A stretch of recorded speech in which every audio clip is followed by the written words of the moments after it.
She's been in the industry probably at least 20 years. She and Charlie used to sing together as a duo, and she's the youngest member of the group.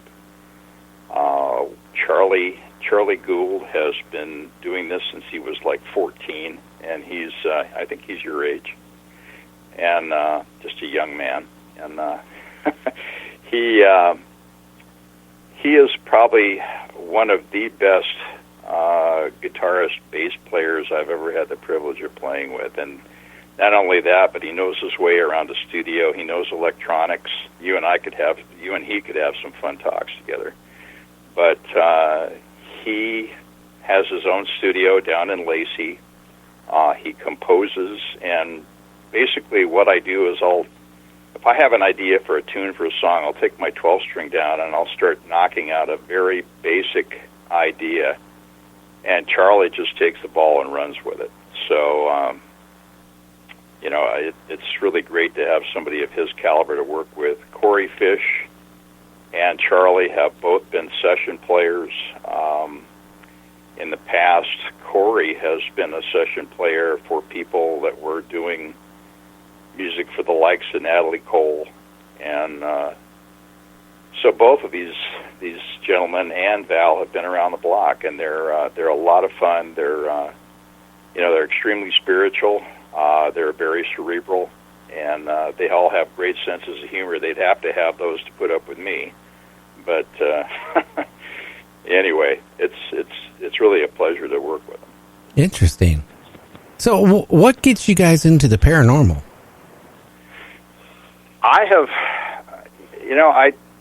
I have ever since I can remember had, I guess now they call it precognition.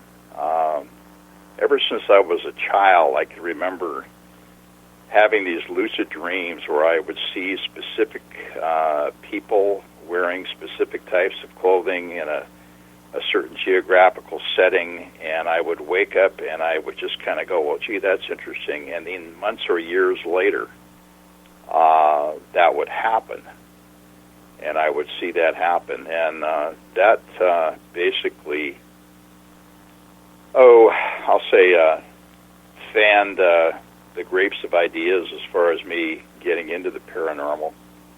I've always been fascinated by it. When I was in my late teens, I met a really wonderful, sagacious lady by the name of Dr. Ida Rose Barber, who was doing paranormal research, and she took me under her wing. And I had the privilege of she had this beautiful mansion up on the Capitol Hill area of Seattle. And I was going to school at the time, and I had an apartment, and she said, well, would you like to come and help me with my research? I said, I would love to come and help you with your research. So she had a separate basement apartment, and I lived down there, and I went to school, and I helped her with her research. But she was probably the most knowledgeable person I ever met on a very wide range of subjects. She knew history, she knew art, she knew literature. And I think that knowing all those things as well as she did really helped her with her research. So that's how I got into it. And being the right brain person that I am, and playing guitar for a very long time, I started taking some of those ideas and incorporating them into songs. And I think that keeps me young. It keeps me active. I'm probably the youngest 70-year-old I know. So. Yeah, you are. I mean, how long does it take you to? I take it you do most of the writing of the songs. Yeah, I do. Val. What I'll do is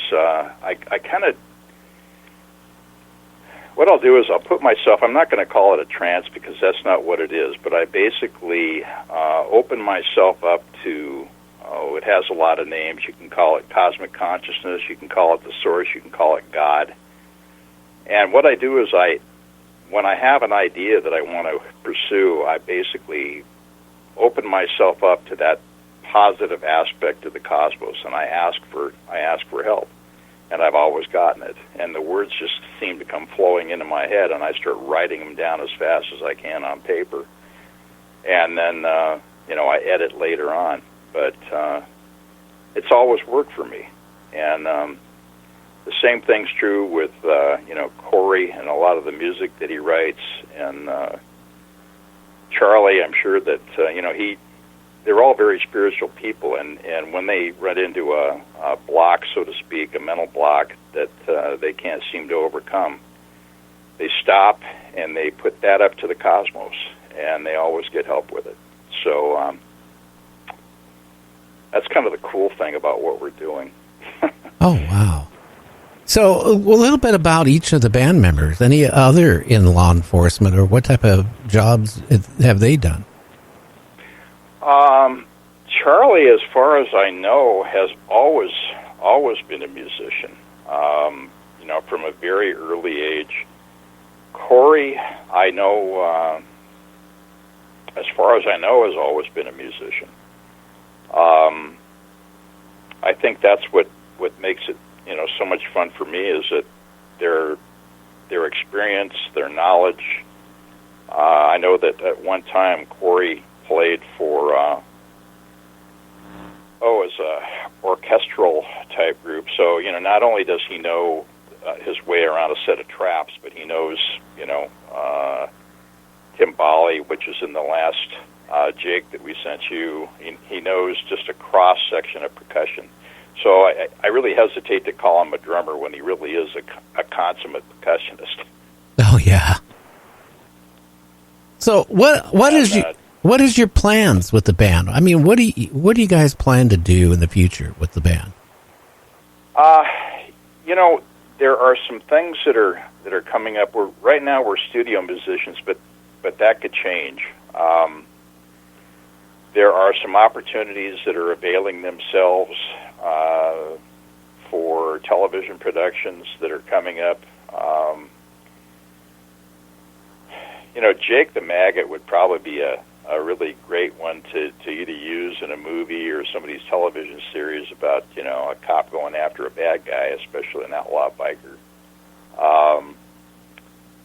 But there were a lot of some of the ones that I sent you for bumper music that Corey composed were sent out to production companies for sci-fi movies, and Corey and I have a standing joke.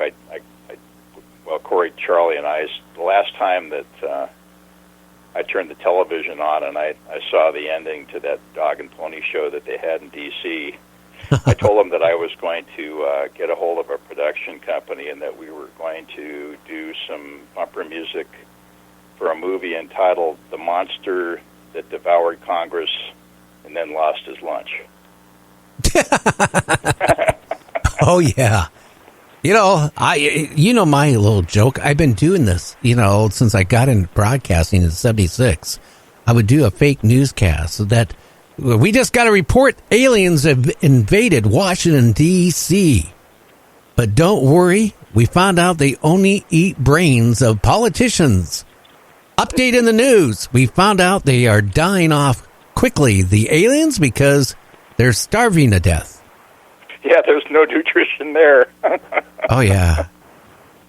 But I tell you... Well, go ahead, sir. It's unfortunate. You and I are both very practical people, and I hearken back to the idea that the millions and millions of dollars, and I know this isn't a political show, and I'll keep this short, but the long and the short of it is, Gary, look how many millions of dollars of the taxpayers' money got wasted on this, and they could have been helping out elderly, they could have been helping out veterans, they could have been supplying people with medicine, food, education funds. I could go on and on and on. I mean, I think when they finally tally up the toll for all of this, it's going to be pretty exorbitant. And you and I and James are the people that paid for this stuff, as well as, millions of your listeners out there. And, what do we have to show for it? Really? Big nothing. Now, the big thing, you heard And, I voted for Trump, okay? So shoot me. Yeah, I did too. Okay, here's his thing, okay? When he was running, he said he was going to get the deficit under control. Well, you know what? It got bigger than it ever has. I mean, it really... Did you see the last budget that he submitted? Yeah, well, it's crazy, but you know what they want to do? People that have disability through Social Security, they want to cut it. Or cut a lot of the people off of it. If they feel that they're able to hold some type of job, well, then they won't get their disability. No answer for a but if he gets his way. People getting food stamps. In April, they're going to cut those people off. A lot of them. A majority of them. He makes us unhappy. And then on top of it, he wants to push up for when people retire. He's pushing to raise the age up drastically and also cut the benefit amount down instead of increasing it. I tell you what, if you're running for a re-election, sir, the worst thing you can do is when you ran the first time, you promised you would never touch Medicaid or Social Security in any way. That, in fact, you would make it better for senior citizens. Now you're saying you have to cut it because of the debt. You created this problem, sir. You put tariffs on this country with China that you don't realize. You can take credit for whatever you want to take, sir, but you have cost a lot of jobs. You have cost the economy. It's very close. Regardless of what they tell you, the economy is ready to collapse. At any bubble could cause it to collapse. I don't see it happening to after the election. So whoever wins the election, I'll tell you what, they're going to have a nightmare when they go into that White House. Well, I think that we've all been set up by aspects of the government, and I hearken back to the coronavirus, and people. If you listen to foreign broadcasts, and I try to do that because I want a different perspective on what's going on. It's scary.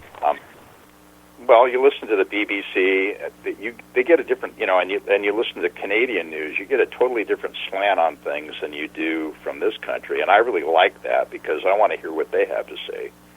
I am of the opinion that, there are many aspects of our media that are controlled. You basically get what they want you to get, and you don't get another point of view. And that's why I listen to foreign broadcasts, just to hear what they have to say. But think about this for a minute. You have the coronavirus that's doing its thing, and this is basically something that I had a friend that used to tell me about bugs that were created in labs at a place in Maryland called USAMRIID. This person that I knew that was in the Air Force, it was a lieutenant colonel at the time, babysat all sorts of biological goodies that we had in there. Okay, Tom. And Tom, if you look at the coronavirus, Okay, Tom. Okay, I want you to hold those thoughts. We need to go to break for the radio stations, and then James has to do the news. So if you want to get a cup of Java, we'll be back in 8 minutes. So don't hang up.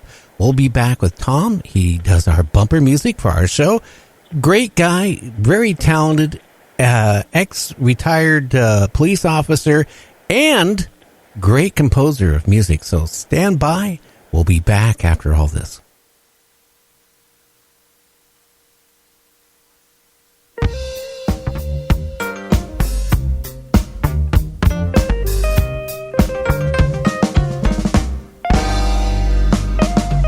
Maggot was a biker and drove his motorcycle very fast. Drove a big chop Harley with a gang color jacket and ran down citizens for laughs.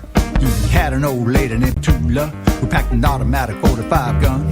They had just come up from California where they'd shot 6 cops for fun. Jake, he thought it was the best there was down the interstate he saw, till the day he tangled with the county sheriff who they all called 104.